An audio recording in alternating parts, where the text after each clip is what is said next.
जो कि कराची का तकरीबन 40 साल ज़्यादा एक ऐसी जगह है जहाँ पे लोग अपनी खरीदारी करने आते हैं, और ख़ास तौर पे आजकल जो शादियों का सीज़न है उस सिलसिले में लोग अपनी फैमिली के साथ यहाँ आते हैं। कल रात को 10 बजे के बाद यहाँ आग लगने की इत्तला हुई। हमारे जो म्यूनिसिपल अथॉरिटीज हैं उन्होंने इमीडिएटली एक्ट किया, जो मुझे इत्तला दी गई, और ये सारी चीज़ें वेरीफाई होंगी कि 10:27 पे यहाँ पहला फायर टेंडर पहुँचा और आग बुझाने की कार्रवाई शुरू हुई। और इस कार्रवाई से तकरीबन 26 फायर टेंडर्स, 4 और 10,000 के अलावा पाकिस्तान नेवी ने भी अपने स्टाफ को दिया। सिविल एविएशन अथॉरिटी से भी 3 फायर आग बुझाने की मशीनें आई, लेकिन कंफर्मेशन है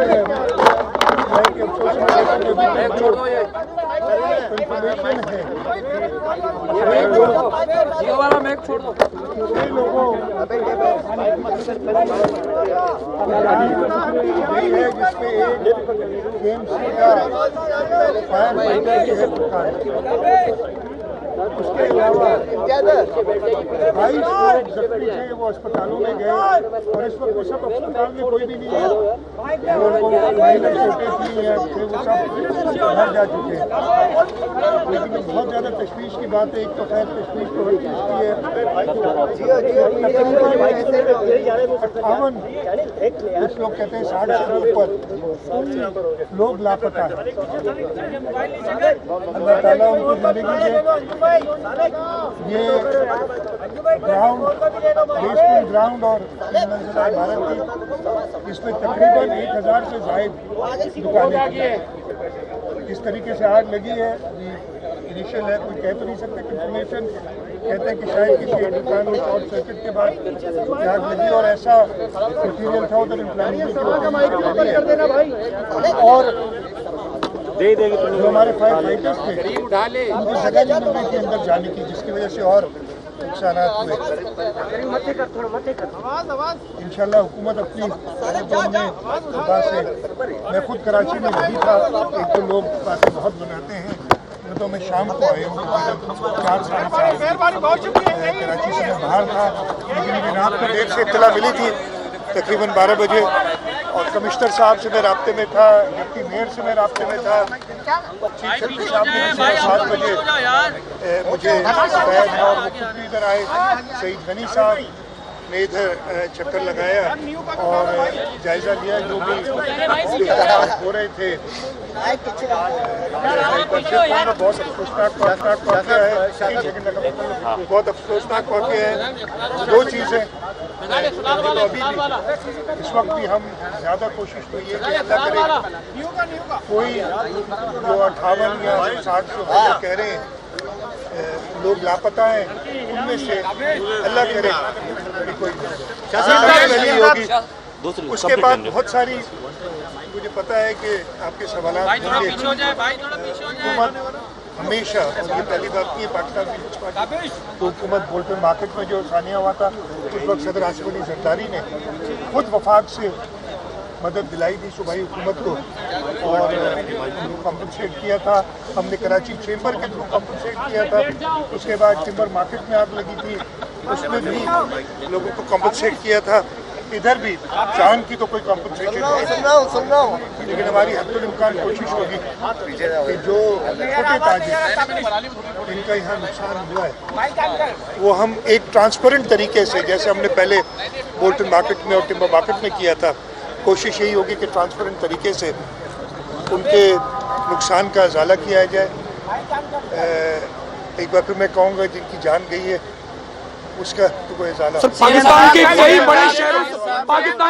बड़े शहरों से ज्यादा टैक्स ये मार्केट देती है, क्या वज़ीर आज़म ने भी कोई राब्ता किया क्या उनकी भी कोई जिम्मेदारी थी पाकिस्तान को 70% टैक्स देने वाले शहर से? मुझे वज़ीर आज़म साहब ने अभी तक मुझसे रब्ता नहीं किया, लेकिन मैंने मीडिया में देखा है कि उन्होंने ज़रूर मुझसे पर्सनली रब्ता नहीं किया, हुकूमत से शायद किया। सीएम साहब आपको मुसलसल तनकीद का निशाना बना रही है। एक भाजपा मूवमेंट के सरबराह आफाक अहमद वो भी पहुंचे और लोगों को कह रहे थे कि आप अपनी ताकत का मुजाहरा करें, एहतजाज करें। मैंने सुना है आपके आने से पहले मुझे इत्तला मिल गई थी और मुझे ये भी कहा गया कि जी आप इधर जा रहे हैं, और लेकिन मैं और जल्दी आना चाहिए था मुझे, लेकिन मैं नहीं था जैसे मैंने बताया, क्योंकि 5 बजे शहर वापस आया हूँ। उसके बाद मैंने हालत का जायज़ा लेके और इधर आया। मैं जो ऐसे लोग हैं जिनका सिर्फ काम है इंतशार फैलाना, उनकी बात पे ध्यान नहीं देता। हम अपने काम कोशिश करेंगे कि लोगों को क्या लगता है ये कोई जो वाक़या है, लेकिन अब वो लोग दबे हुए हैं, बारी बशीती है, फायर ब्रिगेड कह रहे हैं अभी अंदर जाना नामुमकिन है। तो ये उस ऑपरेशन को किस तरह शुरू किया जाएगा? माहिरीन को तलब किया गया है कि बिल्डिंग में दाखिल होने के लिए कब होंगे वो? मैं बताऊं, हमारे पास फायर फाइटिंग के इसलिए कि जो हमारी KMC की फायर ब्रिगेड अथॉरिटी, उनके पास भी वो महारत है। 11, 22 वाले भी इधर थे, उनके पास भी वो महारत है। और उसके अलावा अगर कोई और किसी की ज़रूरत होगी तो हम बिल्कुल उनको अप्रोच करेंगे और मदद मांगना, इसमें कोई मुज़ायका नहीं होगा।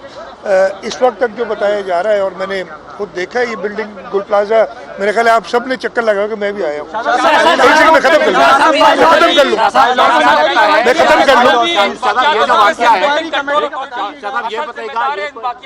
इस शहर में ऐसी गैर कानूनी तामीरात अभी भी बन रही है, उनमें कोई फायर सेफ्टी मौजूद नहीं है। आपने कमिश्नर कराची को फायर सेफ्टी ऑडिट के, वो ऑडिट भी हुआ 2 साल पहले, वो रिपोर्ट भी सामने आई, मगर आज तक सिंध बिल्डिंग कंट्रोल अथॉरिटी किसी भी ऐसी बिल्डिंग के अंदर कोई भी फायर मैं 100%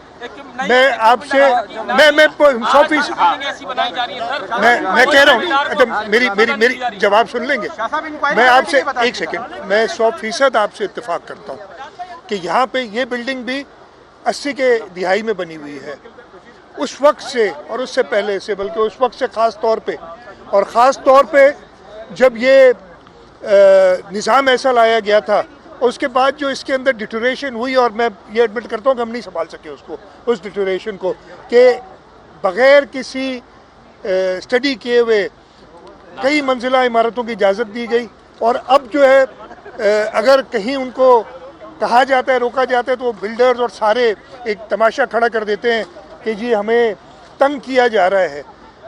मैंने कई बार ये कोशिश की, और मैं इसमें बताऊंगा कि इस कोशिश में मैं कामयाब नहीं हुआ हूँ, कि अक्सर लोग अपने जो मेज़नाइन फ्लोर्स हैं, जो पार्किंग लॉट्स हैं, उसमें दुकानें बनाई हुई हैं, उसकी वजह से बाहर कंजेशन होती है। आग बुझाने के सही इंतजामात बिल्डिंग्स के अंदर होने चाहिए, वो नहीं है। आग में अगर खुदा न खास्ता हो तो फायर एग्जिट्स प्रॉपर मार्क्ड होनी चाहिए, ना सिर्फ यहाँ बल्कि मेरा ख्याल है पूरे पाकिस्तान में नहीं है। लेकिन मैं जिम्मेदारी हमारी बिल्कुल बनती है कि हम इधर देखें, और इस आने के बाद जरूर काम होगा।